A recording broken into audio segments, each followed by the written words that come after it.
The battlefield is buzzing with drones, but Russia never expected these. Not made of carbon fiber, not packed with space-age metal. These kamikaze drones tearing through Russian armor, they're made of wood. Crafted from plywood, guided by AI, and financed by Germany, these loitering munitions are slamming into tanks, shredding radar systems, and punching holes in Russian lines. It's all over, you guys. The age of tanks has officially ended. And they're doing it quietly, cheaply, and devastatingly. Germany just flipped the script on modern warfare. The world's fourth largest economy is helping Ukraine strike deep behind enemy lines, not with flashy jets or billion-dollar missiles, but with smart, swarming, wooden aircraft. It sounds absurd, but for Putin's forces on the ground, it's nothing short of a nightmare. So how did these wooden drones become one of the deadliest tools in Ukraine's arsenal? And what's coming next in this drone war that Russia is clearly losing? Let's break it. I heard that they're also making drones out of bamboo. I don't know how it compares to wooden drones, but that's just some things I've heard. It down. Germany has been one of the primary suppliers of military aid to Ukraine ever since the full-scale war between Russia and Ukraine broke out following Russia's full-scale invasion in February 2022. By the end of 2024, the German government had made around $49 billion available in bilateral support for Ukraine. And there's every indication that the support will keep on arriving. Following the February 2025 elections, Germany's new government appears even more committed to Ukraine's defense than the outgoing administration of former Chancellor Olaf Scholz. But before leaving office, Scholz's government left Ukraine a parting gift. On March 19th, the outgoing government agreed to release an additional $3.4 billion in military aid for Ukraine in 2025, after lawmakers approved plans for a fiscal overhaul. Scholz had insisted on easing borrowing rules for additional aid of this scale. Furthermore, former finance minister Jörg Kukis has outlined plans to authorize an additional $9.32 billion in military aid to Ukraine between 2026 and 2029, which would bring Germany's total commitment to over $12.4 billion. To date, German assistance has included 3 US-made Patriot, 6 IRIS-T SLM, and 5 IRIS-T SLS air defense systems, and 60 Gepard self-propelled air defense gun systems, including 330,000 ammunition rounds. And I don't know how these numbers stack up to United States donations. I think it's a lot higher, but United States also has a lot more military equipment compared to Germany, among a host of other weapons. But in recent months, it's been a less glamorous and much less costly form of assistance that's arguably been making the biggest difference on the battlefield for Ukraine. We're talking, of course, about drones. On April 11th, acting German Defense Minister Boris Pistorius announced a new German military aid package at a meeting of the Ukraine Contact Group in Brussels. The package will include more guided missiles and ground surveillance radars, a further 100,000 rounds of artillery ammunition, 25 Marder infantry fighting vehicles, 15 Leopard 1A5 tanks, 120 Manpads ground-based air defense systems, 14 artillery systems, and another 300 reconnaissance drones. In terms of reconnaissance drones alone, that means Germany has now delivered, or committed to deliver, 619 Vector drones, 684 RQ-35 Hydrons, 211 Songbirds, 46 Hornet XRs, 60 Golden Eagles, 2 VT-4 Rockens, and 18 Promoko 1s. I haven't heard about a lot of these drones, but I know this, that Ukrainians are pretty tech-savvy. They can make a lot of these homebrew drones themselves from like basic parts, drone parts, right? That's how they started doing this in the first place. These drones have undoubtedly been a huge boost to Ukraine's armed forces. They're invaluable for identifying offensive targets for Ukraine's artillery and attack drones to obliterate, as well as helping to spot and thwart Russian attacks. But Germany has also supplied Ukraine with some of its most advanced attack drones, and it's these that are starting We got a PlayStation 4, a PlayStation 5 controller right there. To give the Russian President Vladimir Putin serious headaches on and behind the front lines. We're talking about the HF-1 loitering munition made by the German company Helsing. These drones are packed with state-of-the-art technology that gives them the edge on the battlefield, as we'll discover shortly. But perhaps their most striking feature is that their frames are made from simple plywood.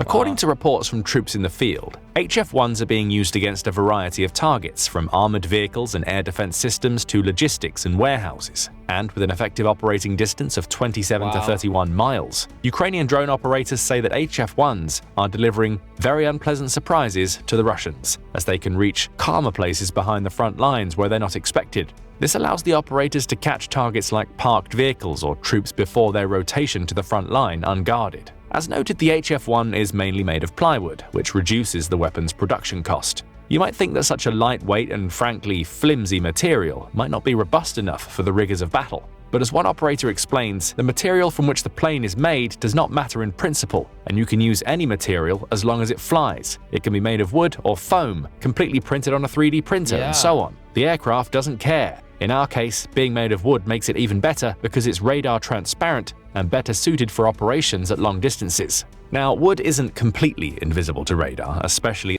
I thought for some reason the foam would be better because it's a lot lighter, but maybe not.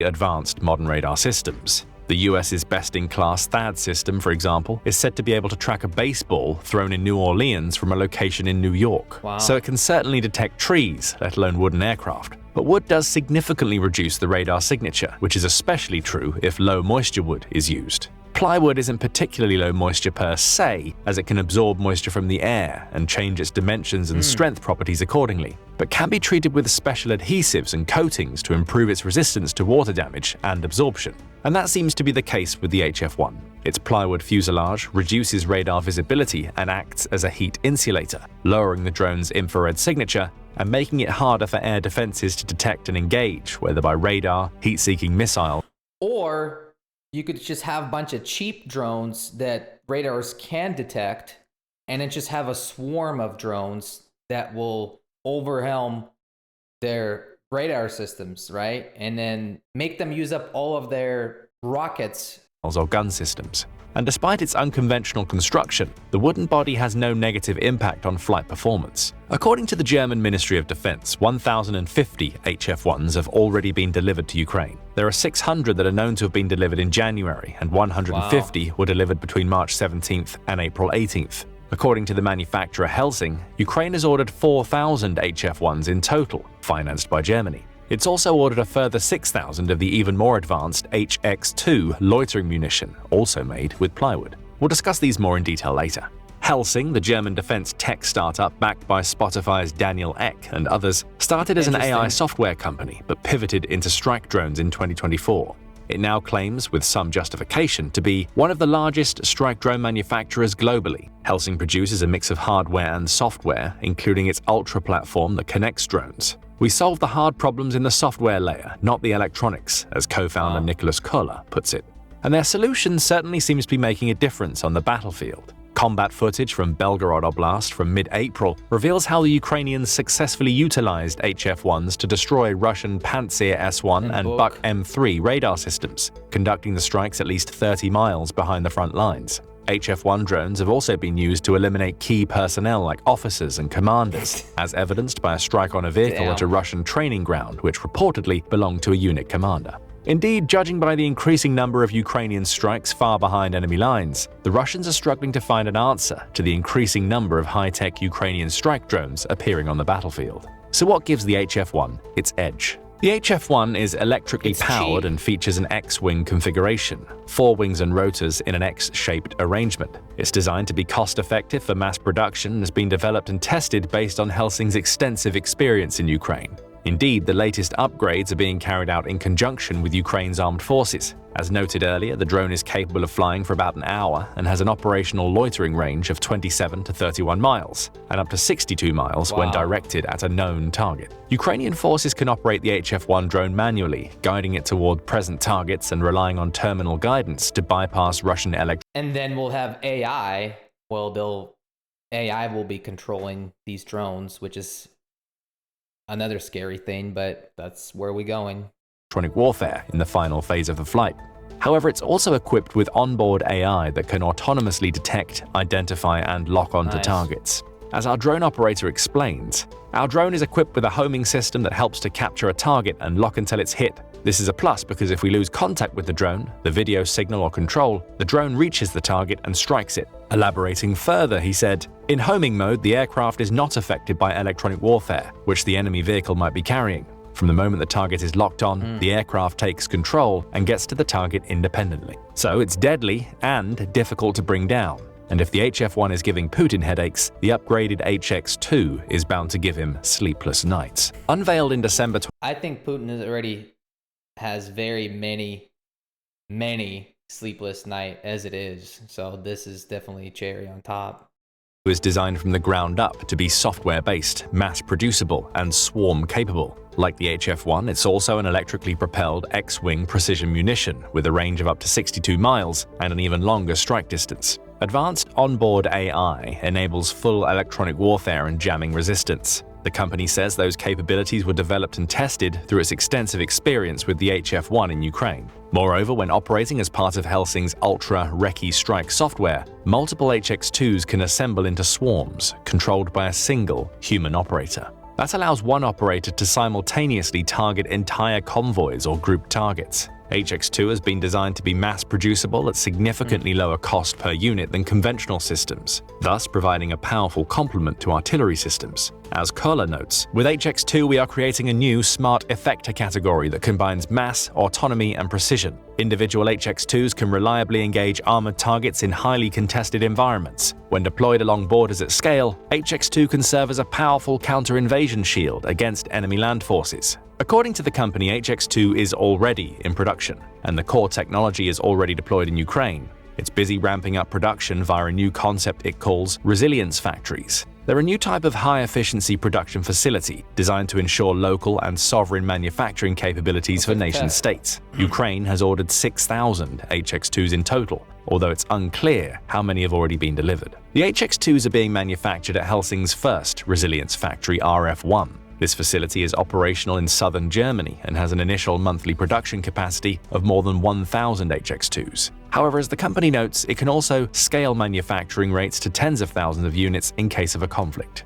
The company hasn't disclosed pricing, but claims its approach leads to lower unit costs and more scalable production than competing options such as the AeroVironment Switchblade and its advanced sensors. Alongside the Helsing deliveries, Ukraine is also ramping up domestic production of the US-designed Switchblade 600 drones, a lighter-to-carry alternative to Javelin anti-tank missiles at half the cost. Also a loitering munition, it carries a warhead based on that of the FGM-148 Javelin anti-tank guided missile. The warhead detonates above the target where the armor is weakest, making it highly effective against armored targets. With a range of 25 to 50 miles and over 40 minutes of flight time, it's already proven its effectiveness by destroying Russia's most advanced armor, the T-90M tanks and Terminator BMPs. Expanding their use within infantry units will significantly boost Ukraine's anti-tank and deep strike capabilities, even at the smallest tactical levels. The drone can be carried in a backpack, set up and operational in less than 10 minutes, and is equipped with class-leading high-resolution EOIR gimbaled sensors and advanced precision flight control. These features enable operators to fly, track, and engage non-line-of-sight targets and armored vehicles with precision, lethal effects. If effectively employed, these loitering munitions could seriously disrupt Russian logistics and planning, and potentially play a critical role in dismantling Russia's predicted summer offensive before it begins. But the advanced loitering munitions available to Ukraine certainly don't end there. In fact, Ukraine is also about to receive another major kamikaze drone boost, this time thanks to the UK. On March 6th, the UK government announced that it will be funding the delivery of cutting-edge Altius 600M and Altius 700M loitering munitions from Anglo-American defense contractor Andreel. The UK has already provided over 10,000 military drones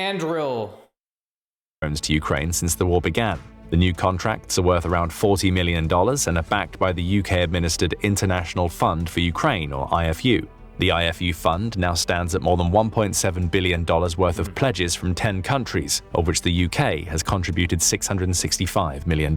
What makes these advanced drones so special? The Altius 600M is a multi-purpose unmanned system with a modular design, capable of carrying a payload of up to 6.6 pounds. It can be equipped with various payloads ranging from warheads for kamikaze drone operations to advanced optical stations and electronic warfare systems. The larger 700M can carry warheads as heavy as 33 pounds. With a wingspan of 8.33 feet, the drone quickly deploys after being launched from the system, after which its rear-mounted engine with the two-blade propeller is activated. Both the Altius 600M and 700M are capable of being launched from fixed-wing or rotor-wing aircraft at low or high altitudes, as well as from ground vehicles and watercraft. It's controlled by an operator from a ground control station or can operate autonomously along a pre-programmed route. According to Militani, it can stay airborne for up to 4 hours and cover a distance of up to 276 miles. The drones are actually adaptations of Andreel's Altius 600 and 700 small drones. Ukraine has been using the 600 since at least February 2023, when the US included some in a tranche of aid that also included Switchblade 600s, Jump 20s, and Cyberlux K8s. They're designed for missions ranging from ISR data collection and kinetic engagement to radio frequency decoy use, signals intelligence, and communications relay. But the 600M and 700M are designed to kill. In a video released by Andreel in April 2023, the 600M is seen being deployed by an MRZR all-terrain vehicle, by a UH-60 Black Hawk helicopter, and from a ground launcher.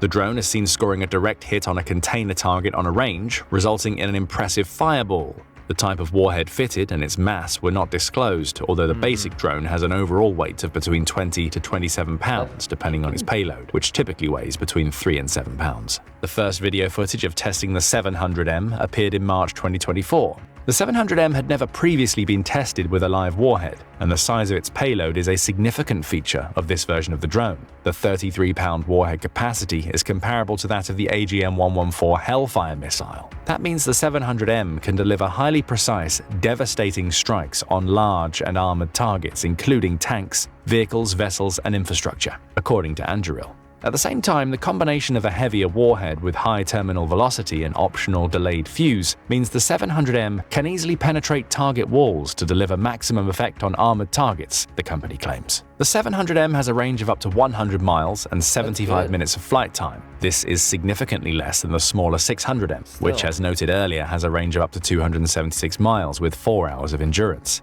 But the 700M's primary role is as a loitering munition, so it makes sense that destructive power has been optimized at the expense of range and endurance. Like the HX-2, both the 600M and 700M also have the potential to have multiple assets operate together as a networked swarm. The US Army in particular has been testing just such concepts, with the Altius series offering the possibility of having swarms of drones in multiple configurations, which could then be cooperatively tasked to perform various missions.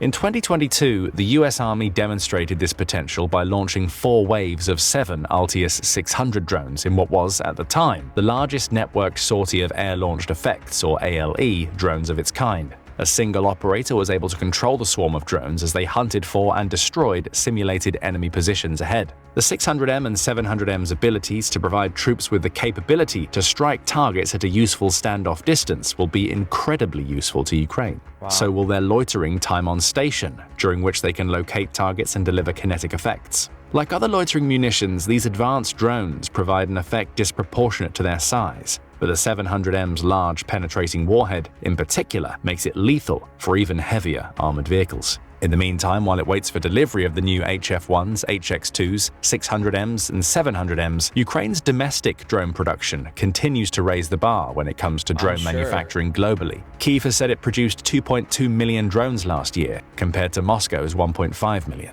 In December, the Ukrainian Ministry of Defense reported that more than 1.2 million drones of various types had been delivered by Ukrainian firms during the first 11 months of the year. That includes over 40,000 reconnaissance multi-rotor drones, 12,000 of which are equipped for night operations, 5,000 fixed-wing reconnaissance UAVs such as the Shark, Hawk, and Furia models, 6,000 deep-strike drones including the AN-196 Luti and Firepoint models, 2,000 reusable attack UAVs like the Nemesis, Kazan, and Vampir, and more than 5,000 reusable FPV quadcopters. And a few of these locally produced drones are even being made from wood. Russia has a basic wooden drone of its own in regular use on the front lines, the Molniya or Lightning fixed-wing FPV drone. While it must be carried by 3 soldiers in 10 pieces in their backpacks, it is reportedly very light, easy to assemble, and carries a low cost for a drone of its kind. It's launched using a pneumatic catapult, can operate for up to 40 minutes with a range of up to 18.6 miles, can reach speeds of up to 50 miles per hour, and is designed not to come back. The fuselage is made of 2 longitudinal aluminium tubes, but the rest, including the center section and wings, is made of plywood. The control systems, electronics, and batteries are stored inside, and there is a camera in the nose that transmits video signals to the operator's glasses. This simple design, with its low cost and high combat effectiveness, is now being copied by Ukraine, using captured examples to take the best features from the Russian version. If the Ukrainian variant mirrors the Russian drone accurately, it'll replicate its 5-foot wingspan, 22-pound weight, and its combat load capability of up to 11 pounds. Needless to say, these kamikaze drones lack the sophistication, AI enhancement, and ability to be networked into swarms like the HX-2 and other advanced systems we've discussed. But with tens of thousands of drones being expended by both sides every month, every little bit helps, regardless of what it's made from or where it originates. But what do you think? Which of the new drones available to Ukraine is going to make the most difference on the battlefield and far behind enemy lines? Is the prospect of semi-autonomous drone swarms exciting or terrifying? Let us know your thoughts in the comments, and thank you for watching. Well, we are officially in a drone warfare, right? Ever since the war in Ukraine has started, we entered into the drone warfare. I mean, the movie Terminator is actually coming to reality. The tanks are outdated junk. And every modern military country knows this, that the tanks are just no good anymore. I don't think the Russians are going to be able to gain any more land in Ukraine. Both sides now have drones. Of course, Ukraine has better drones because it has help from the Western nations' partners, right? The Western technology in drones is way more superior than the Russian technologies of drones. At this rate, when the Western nations are donating so much military drone equipment and technologies to Ukraine, I don't think Russia really has that much of a chance to gain any more ground. And I can't tell the future, but I think we're coming to a weird stage in warfare where every nation have their own drones. 2030s is going to be about prevention systems, right? AI, drones. Let me know what you guys think in the comment section. Don't forget to like and subscribe. Also, check out the military show. I will leave a link to their channel in the video description. Thank you for watching, and we'll see you guys next time. Do pobачення.